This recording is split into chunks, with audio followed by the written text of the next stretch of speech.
Pemirsa, pencarian terhadap korban gempa Cianjur terus dilakukan. Hari ini fokus pencarian dilakukan di Desa Cijedil dan Kampung Cicadas. Ratusan tim SAR gabungan menyusuri titik yang sebelumnya telah dideteksi oleh anjing pelacak. Tim SAR gabungan juga mengerahkan alat berat, alat semprot, dan pemotong material untuk memudahkan evakuasi.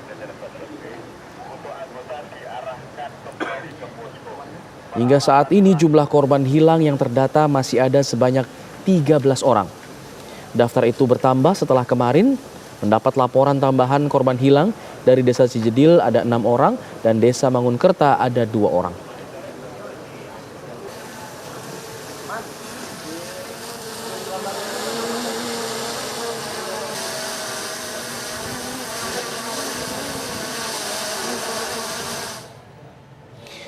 Bahan kebutuhan pokok di posko pengungsian yang didirikan warga secara mandiri di Cianjur, Jawa Barat mulai menipis. Warga tetap bertahan di tenda-tenda pengungsian karena memang masih terjadi gempa susulan. Seperti inilah pemirsa aktivitas warga di desa pengungsian mandiri di Kampung Cikamuning di Desa Nagrak, Kecamatan Cianjur Kota. Tim trauma healing dari Polres Cianjur bersama anak-anak pengungsi juga berkegiatan menyanyi pada hari ini. Selain itu, distribusi makanan dan tenda juga terus disalurkan oleh pihak Polres Cianjur. Di tempat ini ada sekitar 600 jiwa yang terbagi di 2 titik posko pengungsian. 1 titik posko ada 25 tenda dan dihuni per tendanya ada 5 kepala keluarga. Menurut pengungsi, stok makanan saat ini sudah mulai menipis. Selain itu, warga juga masih membutuhkan bantuan selimut dan juga alas tidur.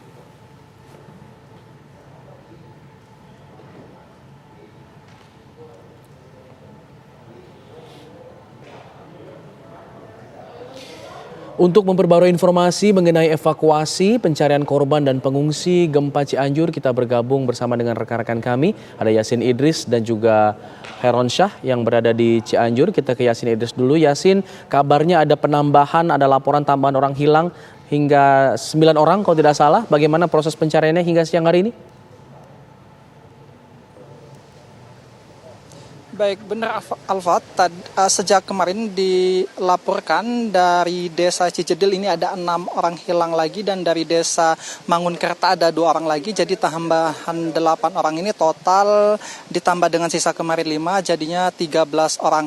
Nah, hari ini memasuki hari ke-10 setelah kemarin proses evakuasi pencarian korban hilang ini ditambah 3 hari dan nanti sore tentunya ini kami semua menantikan informasi apakah akan dilanjutkan atau tidak. Namun melihat dari kondisi adanya pertambahan daftar korban hilang ini kemungkinan besarnya akan dilanjutkan untuk proses pencarian ini.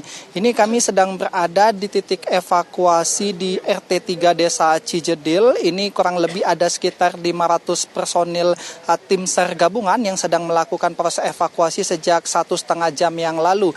Ada 2 titik di sini di bagian atas dengan ketinggian sekitar 50 meter. Kemudian di sisi kanan saya ini turun ke bawah jurang kurang lebih juga ketinggiannya sekitar 50 meter. Di sini prosesnya lebih difokuskan untuk mencari orang-orang yang hilang tersebut karena kemarin di titik ini ditemukan 3 orang jenazah lagi dan ini juga kalau kita lihat mungkin juru kamera Firdaus bisa mengambil gambar. Ini di bagian bawah nampaknya juga tim evakuasi sudah terfokus pada 1 titik. Ini kalau kami pantau dengan kebiasaan hari-hari kemarin, kalau sudah caranya seperti ini kemungkinan besar menemukan tanda-tanda adanya jenazah seperti itu.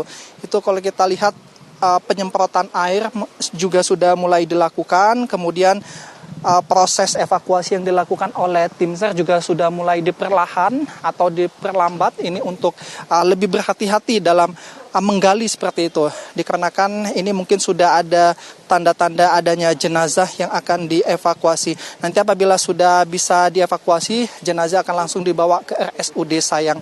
Kemudian hari ini juga akan ada kunjungan Menteri PMK yang akan berdiskusi dengan Bupati Cianjur mengenai tanggap darurat apakah nanti akan diperpanjang atau tidak, dan rencananya juga hari ini akan dilihat wilayah relokasi untuk dibangun sekitar 200 unit di tahap pertama. Dan pada hari ini juga rencananya akan mulai didatangkan rumah instan sederhana sehat. Ini adalah rumah yang nanti pada saat didatangkan langsung bisa didirikan. Ini biasanya menjadi rumah-rumah untuk tahan gempa dan biasa digunakan untuk korban-korban bencana alam seperti ini. Kemungkinan besar rumah ini akan diprioritaskan untuk mereka yang sudah hancur, kemudian lahannya sudah tidak bisa lagi digunakan untuk dihuni seperti itu, dikarenakan sangat berbahaya seperti di lereng.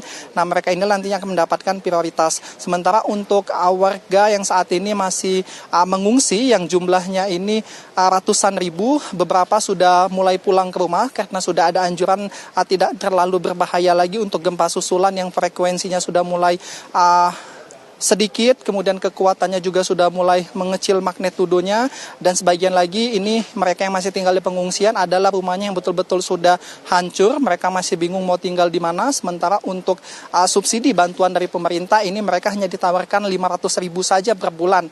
Menurut mereka, kalau hasil penelusuran kami ke 4 titik pengungsian, rata-rata dari mereka mempertanyakan 500 ribu cukup untuk apa, kalau misalnya sewa rumah ataupun mengontrak tidak mungkin.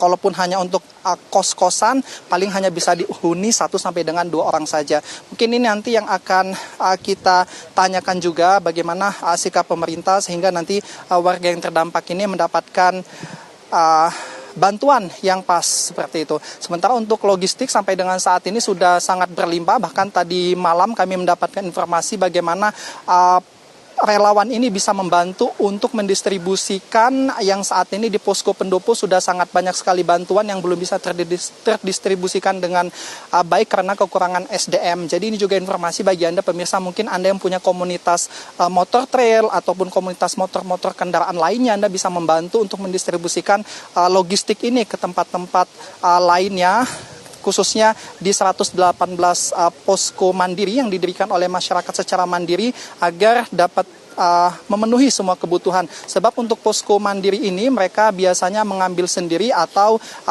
bisa juga kadang-kadang mereka ini diantar oleh tim gabungan. Tapi sekali lagi tadi memang sangat dibutuhkan SDM yang lebih banyak, jadi dapat menyebarkan tumpukan bantuan yang sudah masuk dari berbagai macam lembaga, relawan.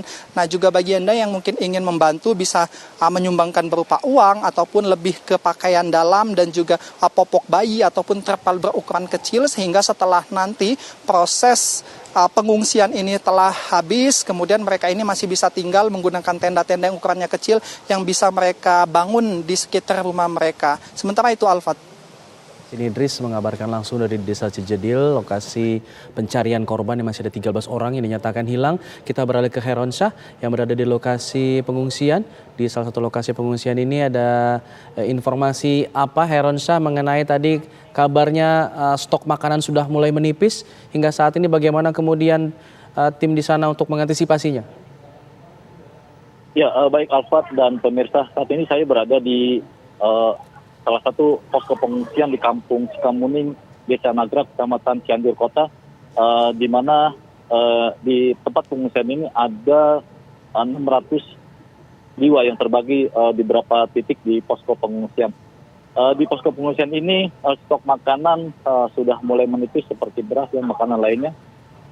Karena ini sudah terjadi sejak beberapa hari terakhir, warga juga berharap agar bantuan makanan dari berbagai pihak kembali ada di posko pengungsian ini. Dan ini merupakan posko pengungsian yang memang salah satu titik gempa. Dan bukan hanya di sini, tapi di desa lainnya juga yang tidak jauh dari sini juga mengalami hal yang sama, yaitu menipisnya stok pengungsian. Namun tadi dari Polres Cianjur juga telah menyisir dengan menggunakan mobil, membawa makanan, sejumlah makanan dan kebutuhan-kebutuhan lainnya untuk di posko pengungsian ini. Dan bantuan dari luar daerah juga seperti Polda Riau, kemudian juga dari Surabaya, dan itu mulai berdatangan sekitar ada 8 truk yang membawa selimut, kemudian pampers dan pakaian serta makanan-makanan. Alfat. Kalau tadi dikatakan ada makanan-makanan yang datang, tapi mungkin ini adalah makanan yang harus diproses dulu, harus dimasak dulu. Dan mungkin mereka butuhkan makanan yang siap saji misalnya. Apakah ini yang menjadi kendala juga? Iya. salah satu yang menjadi kendala adalah bahwa bantuan yang datang itu adalah berupa mie instan yang memang harus diolah. Sedangkan warga di sini adalah memasak dengan menggunakan gas 3 kilo. Dan stok gas 3 kilo itu juga sulit didapat. Kadang warga memasak dengan kayu bakar jika ada stok kayu bakar. Sekalipun ada kayu bakar pun stoknya sedikit dan juga itu dengan keadaan basah. Warga juga berharap makanan selain mie instan itu juga datang ke tempat ini agar tidak membuat kembung para pengungsi di tempat ini. Dan tadi juga warga juga mengeluhkan ada yang mulai sembelit akibat sering mengkonsumsi mie instan, dan kemudian juga ada yang mulai mengalami sakit seperti halnya di pengungsian lainnya, yaitu sesak, kemudian batuk dan sakit tenggorokan. Demikian Fat. Lalu bagaimana para pengungsi yang disuguhi dengan mie instan setiap harinya, tadi Anda katakan sudah mulai sembelit dan lain sebagainya, bagaimana mereka kemudian mengatasinya? Ya, tadi saya sempat berbincang dengan warga yang memang pernah mengalami sembelit itu, dan tadi sudah mulai proses penyembuhan, dan saat ini dia warga di sini mengurangi makanan mie instan, dan setiap pagi atau menjelang siang atau sore ada satu rumah yang memang dikhususkan untuk tempat memasak, dan mereka sama-sama mengolah dengan seadanya, baik ada sayuran, kemudian ikan dan lainnya. Namun kembali lagi bahwa stok saat ini memang sudah menipis, dan warga sangat membutuhkan makanan-makanan yang memang nanti bisa bentuknya nanti bisa diolah sendiri, yang tidak menggunakan gas 3 kilo, atau mungkin paling tidak warga ada bantuan gas 3 kilogram untuk bisa memasak makanan yang memang nanti makanan yang harus diolah. Baik. Semoga ini jadi perhatian juga untuk tim penyalur bantuan begitu ya, atas apa-apa saja yang dibutuhkan oleh para pengungsi. Terima kasih Heronsa. Terima kasih sebelumnya ada Yasin Indris mengabarkan juga dari lokasi gempa dan juga evakuasi.